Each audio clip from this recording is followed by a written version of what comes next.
Baik, Assalamualaikum warahmatullahi wabarakatuh. Kembali lagi bersama Pak Rio di sini dalam mata pelajaran layanan lembaga keuangan syariah kelas 11 perbankan syariah ya. Untuk materi kali ini Pak Rio akan melanjutkan masih di bab 2 bank syariah. Untuk subbabnya yaitu F sistem bagi hasil dan margin produk pembiayaan bank syariah. Untuk langsung saja ya kita pelajari, kita bahas untuk definisi pembiayaan terlebih dahulu ya. Untuk yang pertama, berdasarkan Undang-Undang Nomor 10 Tahun 1998, usaha perbankan dalam menyediakan uang atau tagihan yang dipersamakan dengan itu kepada nasabahnya berdasarkan persetujuan atau kesepakatan antara bank dengan pihak lain yang mewajibkan pihak yang dibiayai atau nasabah mengembalikan uang atau tagihan tersebut setelah jangka waktu tertentu dengan imbalan atau bagi hasil. Itu pengertian pembiayaan berdasarkan Undang-Undang Nomor 10 Tahun 98. Tujuan dari pembiayaan syariah itu yaitu peningkatan kesempatan kerja dan kesejahteraan ekonomi nasabah atau pihak yang dibiayai.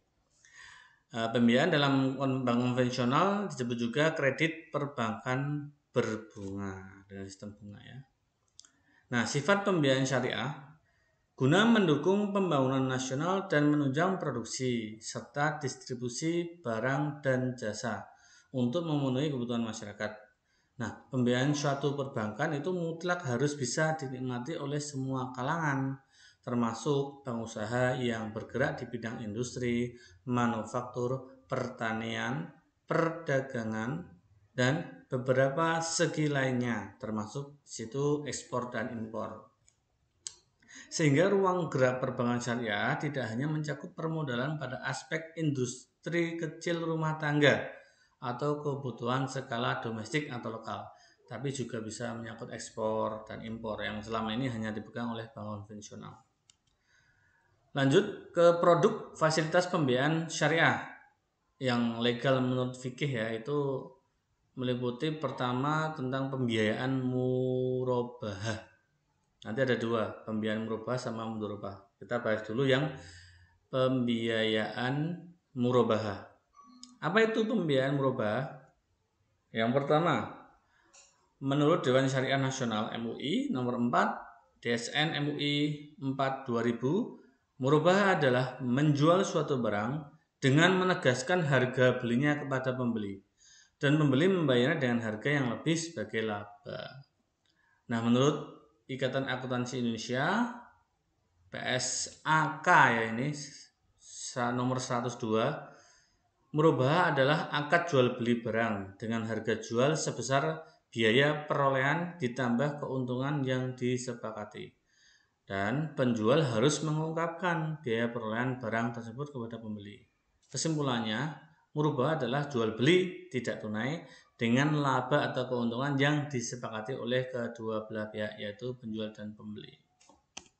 Lanjut, masih dalam murabahah ya. Di sini saya jelaskan skema sistem murabahah. Pertama skemanya ya, alurnya ya, kalian bisa lihat di gambar ini ya, ada alur transaksi murabahah. Yang pertama, pihak bank syariah akan membeli dahulu barang, misalkan rumah ya, bisa juga mobil, motor yang diinginkan nasabah, kemudian dijual kembali kepada nasabah yang bersangkutan. Bank menambahkan persentase keuntungan yang didapat berdasarkan kesepakatan kedua belah pihak. Kemudian, nasabah bisa mengetahui beban cicilan tiap bulan maupun harga asli dan keuntungan yang diambil oleh pihak bank berdasarkan nilai jualnya. Setelah itu, nasabah hanya tinggal mencicil setiap bulannya. Nah, langsung ke contohnya ya. Misalnya ada nasabah A mau beli rumah seharga 500 juta, punya uang muka 20% dengan margin keuntungan 5% dari nilai rumah selama kurun waktu 15 tahun. Maka asumsi pembayarannya bagaimana ya? Nah, kita lihat nih. Pembayaran uang muka jika beli rumahnya misalnya second ya, 500 juta kali 20%, yaitu 100 juta uang muka.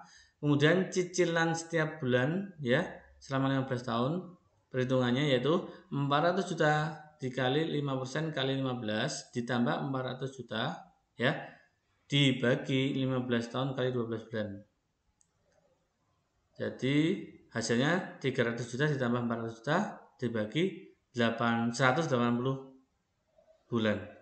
Hasilnya cicilan tiap bulannya yaitu senilai 3 juta 809 juta 3 juta 990 ribu dibulatkan.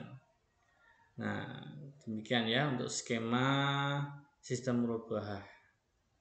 Untuk minggu depan tentang pembiayaan murabahah ya.